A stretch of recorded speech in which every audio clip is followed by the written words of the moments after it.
Hello guys, अगर आप एक मैड्रिड फैन हो तो एक टिश्यू पेपर ले लो और फिर अच्छे से आराम से इस वीडियो को पूरा आखिरी तक देखना, और जब तक आंसुओं से समुंदर ना बन जाए और उसमें डूबने का मन ना करे ना, तब तक मत रुकना। तो जो भी लोग इस चैनल पर नए आए हैं, मैं उनको बता दूं, माय नेम इज हंस गुप्ता और मैं बनाता हूं फुटबॉल से रिलेटेड सब कुछ on Instagram, Snapchat and YouTube. तो सब्सक्राइब का बटन नीचे जल्दी से ठोक दो और वीडियो को लाइक एंड शेयर करना बिल्कुल मत भूलो। तो अब बात करते हैं रियल मैड्रिड वर्सेस बार्सिलोना 4-3 की स्कोर लाइन कैसे रही।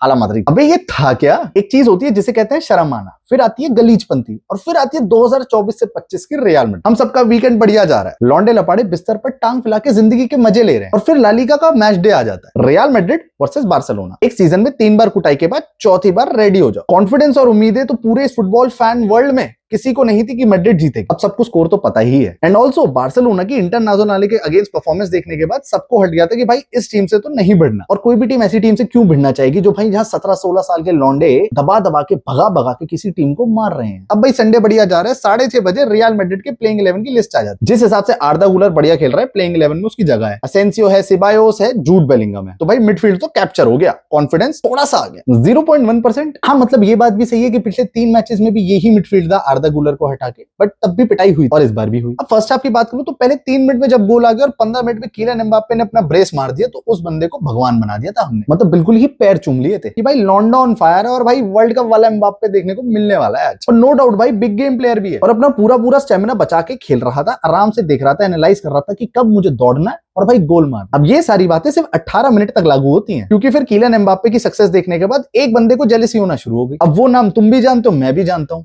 Lord Lucas Vazquez. भाई कह रहे ये सब कुछ अच्छा कैसे चल रहा है भाई, ये अभी तक मैंने हगना शुरू क्यों नहीं किया, मैंने अभी तक बार्सिलोना वालों को असिस्ट कैसे प्रोवाइड नहीं कराई। और फिर भैया ने अपना खेल शुरू कर दिया। ले भाई 2 एरर 2 गोल, बार्सिलोना 2-2। मौत का खेल चालू हो चुका है। बार्सिलोना को सामने सफेद जर्सी में इंटरनेशनल दिख गई। फिर फर्स्ट हाफ में बॉल तो अपने पास रखी ही रखी, हर तरीके का गोल भी मार दिया, हेडर से, लेफ्ट से, राइट से, और फिर लॉर्ड लुकास वास्केस का असिस्ट भी आ गया। बंदे रुक ही नहीं रहे हैं, कौन सा बटन दबा दिया किसी को समझ नहीं आ रहा, दौड़े जा रहे हैं इधर से उधर से। मैड्रिड वाले आपस में भिड़ रहे हैं, सिबायोस बेलिंगम से बॉल छीन रहा है, विनीशियस एम्बाप्पे से बॉल छीन रहा है। और भाई फिर फर्स्ट हाफ जब तक खत्म हुआ तब तक रियल मैड्रिड का भूत बन चुका था। कह रहे भाई ये हमारे तो घोड़े खुल गए हैं। भाई इस चीज को कैसे रोकना है हमें समझ नहीं आ रहा। विजन और पैशन तो मैड्रिड की तरफ से भूल ही जाओ। मतलब कैसे ही तुम इतना गंदा खेल सकते हो कि किसी एक टीम से पूरे सीजन में 4 बार भिड़ते हो और चारों बार हार जाते हो। अबे एक बार तो रोक लेते। हम फैंस का कभी सोचा है सीजन में? और हाँ, 2-0 की लीड से 4-3 करना एक कुटना ही होता है। और भाई आर्दा गुलर ने जो अपनी एकदम हवासी बना गई थी ना, वो भी पूरी तहस नहस हो गई 45 मिनट में। बंदे को सब्स्टिट्यूट कर दिया लुका मॉड्रिच से, क्योंकि भाई बंदा कहीं दिखा ही नहीं। साइड में कोने में बैठा हुआ था कि भाई ये क्या खेल रही है बार्सिलोना, ये पेड्री क्या कर रहा है, ये डियोंग कहां खेल रहा है, इसे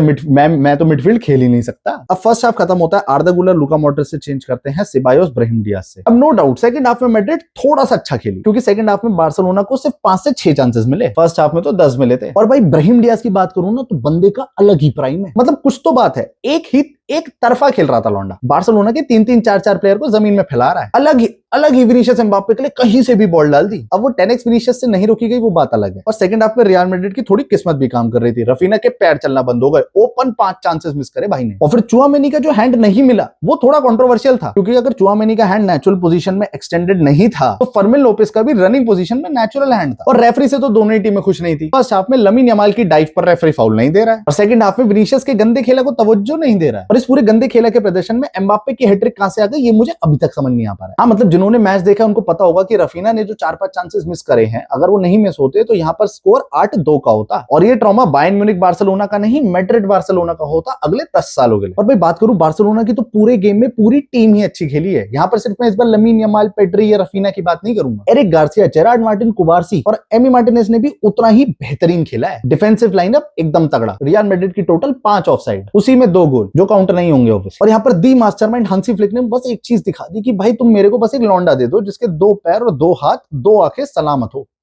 फुटबॉल खेलना उसको मैं सिखा दूंगा। और नो डाउट पेड्री ने यहाँ पर प्रूफ करके दिया कि भाई बेलिंगम, मॉड्रिच, सिबायोस, आर्दा गुलर मैं चाउमीन बना दूंगा सबकी। अब फाइनल विसल आते आते 4-3 का स्कोर चल रहा है। मैड्रिड फैंस भगवान को हाथ जोड़ के बैठे हैं कि भाई यहाँ पर बस रेमंटाडा करा दे, जिसकी उम्मीद उन्हें अंदर से 1% की है। और फिर अचानक से विनीशियस जूनियर सब्स्टिट्यूट हो जाता है। मैंने उस वक्त भगवान को स्वयं थैंक यू बोला था कि चाहे 87 पे बाहर किया, बट करा तो भैया ने पूरे 87 मिनट खराब ही करे। और वहां पर आता है कास्टिया अकेडमी के डेब्यू विक्टर मुनोस। भाई नया लौंडा, एकदम जवान, आते ही भाई बंदा एकदम से बढ़िया चांस बनाते हैं, क्रिएट करते हैं और ओपन गोल चांस मिस कर देते। और हाँ, यहाँ पर बहुत सारे रियल मैड्रिड फैंस यही बोलेंगे कि यार तू इतना एक्सपीरियंस, तू डेब्यू करना है, तूने गोल कैसे नहीं किया? अबे तुम्हें प्रेशर पता है डेब्यू का, और वो भी अगेंस्ट एफसी बार्सिलोना। यहाँ पर मुझे एक चीज तो समझ आ गई थी, एंसेलोटी दादा को पता है कि भाई मैं नेक्स्ट गेम से हूं नहीं और इस बंदे को चांस दे दूं, क्योंकि मेरे जाने के बाद इसको मिले ना मिले इसकी भी कोई दोराई नहीं है। और उस बंदे के ओपन प्ले में इस पे तो मैं कुछ भी नहीं कहूंगा, जहां पर विनीशियस जूनियर और बाकी 100 50 मिलियन जैसे बंदे तो टैप इन और पेनल्टी मिस कर देते हैं। अब ये सारी मैड्रिड की चर्चा चल ही रही थी कि फर्मिन लोपेस एकदम ब्रिलियंट, एकदम 10 on 10 बैड ही परफॉर्मेंस दे दे। बंदा वेलवर्डे, मॉड्रिच और ब्राहिम डियाज के बीच में से निकलता हुआ कुर्तुआ के हाथ के अंदर से बॉल को गोल के अंदर डाल देता है। यहाँ पर लोग को समझ नहीं आता ये क्या किया, इसने चुआमेनी को भी फैला दिया। और फिर से एक और कंट्रोवर्शियल डिसीजन, जब चुआमेनी का हैंड एक्सटेंडेड पोजीशन पे, नेचुरल पोजीशन पे हैंड नहीं मिला, तो उस टाइम पे जब लोपेस बॉल को निकाल रहा है उसका बिल्कुल नजर नहीं है कि बॉल एकदम से कहां गई, तो उसके हाथ पे लगते हुए हैंड कैसे मिल गया? तुमने तो फ्रैंकी डियोंग का भी हैंड नहीं दिया था ना। और मां कसम अगर वो गोल हो जाता ना, मैड्रिड वाले पूरे रो देते वहीं के वहीं खड़े खड़े, प्लेयर भी फैन भी। अब सारी फ्रस्ट्रेशन को हटाते हुए अगर मैं बात करूं तो रियल मैड्रिड का सबसे बड़ा मिसिंग फैक्टर एक ही था,